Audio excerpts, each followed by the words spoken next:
Assalamualaikum warahmatullahi wabarakatuh. Halo teman-teman. Sebelumnya, perkenalkan nama saya Debbie Firdawati dengan nomor induk mahasiswa 41321022000047. Saya dari kelas PLBA 2 semester 3. Kebetulan saya kuliah di Universitas Islam Nusantara. Saya mengambil program studi pendidikan luar biasa. Nah, tujuan video kali ini adalah untuk memenuhi salah satu tugas ujian tengah semester dengan mata kuliah pendidikan anak autis yang diampu oleh Bapak Dr. Yoga Budi Santoso MPD. Saya di sini akan menjelaskan materi tentang pendidikan anak autis. Jadi di dalamnya itu berisikan tentang bagaimana kita mengenali apa itu autis, bagaimana faktor penyebabnya, karakteristiknya, dan lain-lainnya. Nah, di video ini saya menggunakan TikTok pembelajaran. Jadi di dalamnya itu bukan hanya hiburan saja, tetapi ada berbagai penjelasan materi. Jadi selain hiburan kita juga bisa belajar dari setiap, dan sekarang banyak banget ya konten-konten TikTok pembelajaran gitu.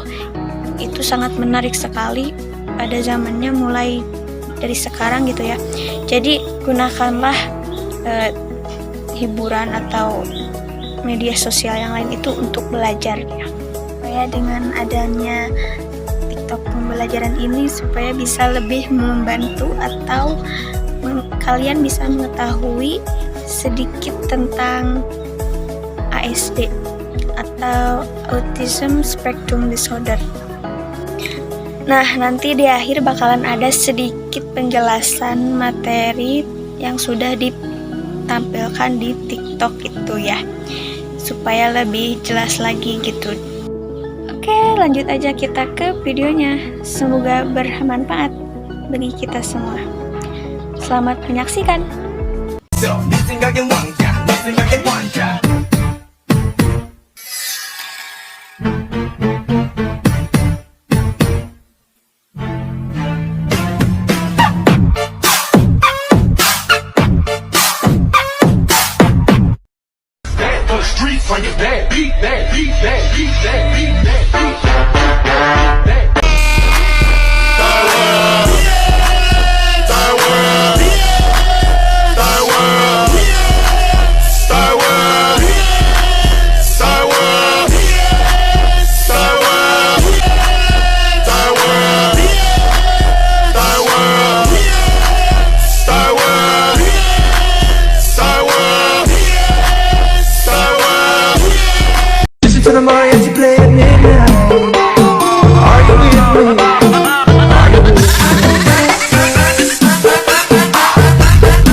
Let me take you dancing like that. I can be your sugar when you're feeling for that sweet spot. Put me in your mouth, baby, and eat it till your teeth rot. Forbidden fruit on apple juice, can I sip on the cup? Mix it with some 1942 and I'm hitting you up. You chosen, fuck it up when you bust wide open. It's the ocean, I'm just imposing that you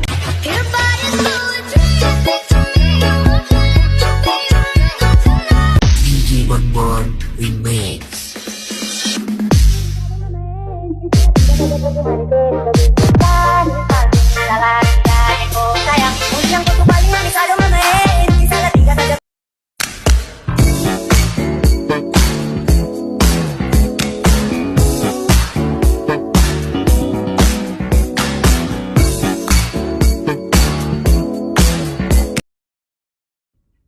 Oke, selanjutnya saya akan menjelaskan kembali materi yang sudah ditayangkan di TikTok yang tadi ya.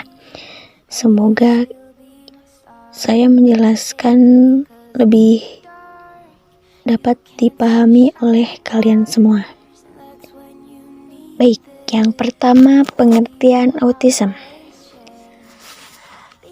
Autism atau sekarang sering disebut dengan ASD, Autism Spectrum Disorder, adalah gangguan yang terjadi pada anak sebelum berumur 3 tahun. Nah, anak autis biasanya terlihat memiliki gangguan dalam berinteraksi dan berkomunikasi, juga memiliki gangguan perilaku tertentu dan berulang.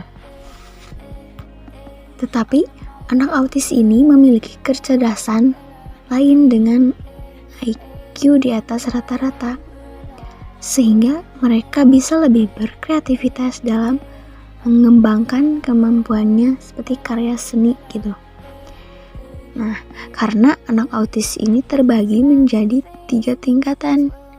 Yang pertama ada autis ringan, kemudian yang kedua autis sedang, kemudian terakhir autis berat. Baik, saya akan jelaskan dari yang pertama yaitu autis ringan. Nah, pada kondisi autis ringan ini masih terlihat adanya kontak mata, tetapi tidak langsung secara lama, hanya seperlunya saja gitu. Anak autis dengan kondisi ringan ini masih bisa memberikan respon pada saat dia dipanggil namanya, walaupun hanya sedikit. Nah, selanjutnya ada autis sedang. Pada kondisi ini, anak autis masih terlihat sedikit melakukan kontak mata, tetapi tidak memberikan respon pada saat dipanggil namanya. Respon pada saat dipanggil namanya dengan perbuatannya yaitu agresif atau hiperaktif, selalu menyakiti diri sendiri, dan acuh terhadap orang. Nah, selanjutnya anak autis dengan kondisi ini terlihat tindakan-tindakan yang sangat tidak bisa dikendalikan. Jadi sering kali anak autis ini memukul-mukul kepalanya atau menjedotkan ke tembok dengan cara berulang dan terus-menerus tanpa berhenti. Jadi pada autis berat ini terlihat bahwa anak-anak dengan kondisi berat itu susah untuk dikendalikan. Nah, selanjutnya sejarah ASD atau Autism Spectrum Disorder. Di sini ada 3 penemu pada tahun 1910. Kata autisme pertama kali digunakan oleh Egon Bleuler untuk menerangkan dewasa penyandang skizofrenia yang sikap dan perilakunya tidak sesuai dengan realita lingkungan. Nah, selanjutnya pada tahun 1943, kata autisme kemudian diadaptasi oleh Leo Kanner pada tahun 1943 dengan kata autistik. Nah, di sini menjelaskan bahwa untuk menggambarkan 11 anak yang tidak mampu berhubungan dengan orang lain dan lingkungannya. Contohnya seperti penyendiri dan mempunyai sifat autistik, kemudian tidak mampu menggunakan bahasa untuk berkomunikasi. Yang ketiga, perilaku yang berulang. 4, potensi kognitif yang baik ditunjukkan dalam memori hafalan yang sempurna. Jadi, Kanner menamakan gangguan yang terdapat pada anak tersebut dengan nama Early Infantile Autism. Nah, selanjutnya pada tahun 1944, Hans Asperger, ilmuwan Jerman, mengidentifikasi kondisi ini digambarkan Kanner namun dalam bentuk yang lebih ringan dan menamakan autistic psychopathy atau sindrom Asperger. Nah, selanjutnya ada sejarah diagnosis ASD, Autism Spectrum Disorder. Ada beberapa diagnosis dari yang pertama DSM-1 sampai DSM-5. Apa sih singkatan dari DSM? DSM adalah Diagnostic and Statistical Manual of Mental Disorder. Nah, ini dikemukakan oleh American Psychological Association atau APA di tahun 1952. Schizophrenic reaction childhood type, perilaku autistik yang muncul pada anak ini dianggap sebagai manifestasi awal penyandang skizofrenia dewasa. Nah, kemudian berubah ke DSM-2. Pada tahun 1968 dirilis DSM-2 dan mulai melihat infantile autism memiliki gangguan yang berbeda dengan skizofrenia. Namun, diagnosisnya masih childhood schizophrenia. Nah, kemudian berganti lagi menjadi DSM-3 yang dikeluarkan pada tahun 1980 yang dinamakan dengan infantile autism. Terdaftar sebagai diagnosis yang terpisah tahun 1968. Kemudian digeserkan dalam pemahaman autisme sebagai gangguan perkembangan yang berbeda dengan gangguan kejiwaan menjadi sebuah perubahan yang penting. Ini menurut Demier, Higdon, and Jackson 1981. Nah, sesuai dengan perubahan ketetapan pada DSM-3 ini kemudian diubah menjadi DSM-4 pada tahun 1994. Berubah menjadi namanya yaitu Autistic Disorder atau disingkat dengan AD.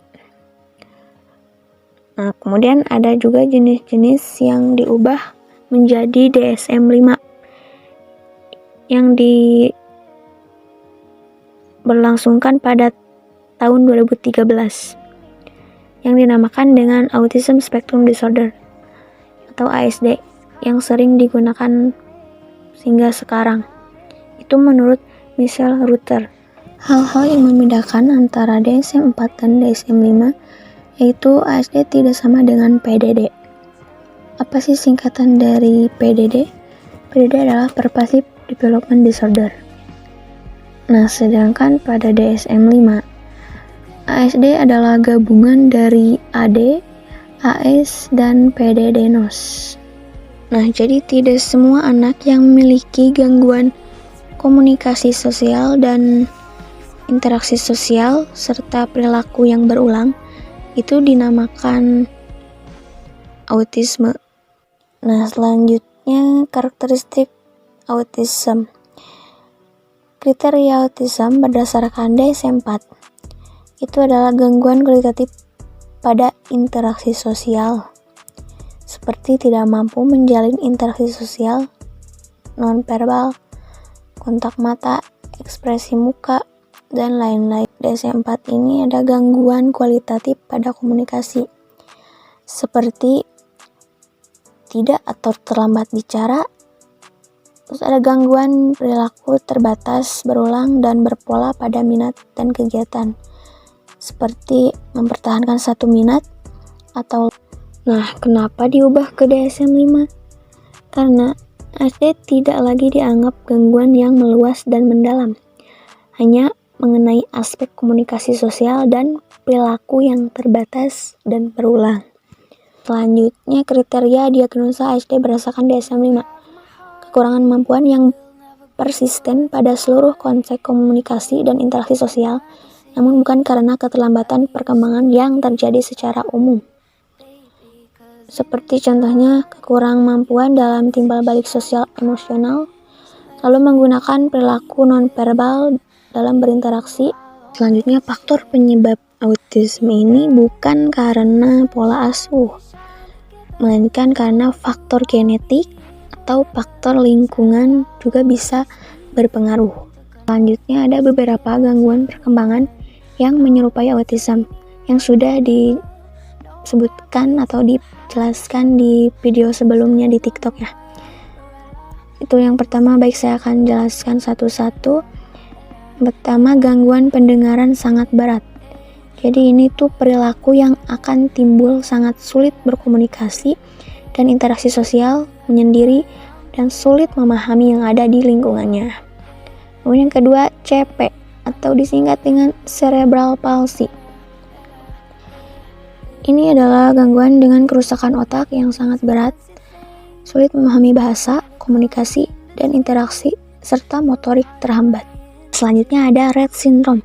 Ini adalah gangguan genetik yang disebabkan dengan adanya gen MECP2 di kromosom 10 dengan karakteristik mengalami fase normal, seperti adanya kemampuan komunikasi menghilang dan muncul hambatan dalam mengontrol pergerakan tangan. Nah, angka kejadian pada Rett syndrome ini 1 berbanding 10.000 sampai 15.000. Gangguan ini sering tertukar dengan autism. Jadi lahir dengan lingkar kepala normal namun mulai mengalami perlambatan pertumbuhan dari 3 bulan hingga 4 bulan. Selanjutnya ada childhood disintegrative disorder. Ini adalah gangguan perkembangan yang diakibatkan abnormalitas otak yang belum diketahui, mengalami fase normal hingga usia 3-4 tahun. Kemudian mengalami fase penurunan perkembangan yang cepat dalam kemampuan komunikasi sosial interaksi. Dengan adanya ciri-ciri seperti muncul gangguan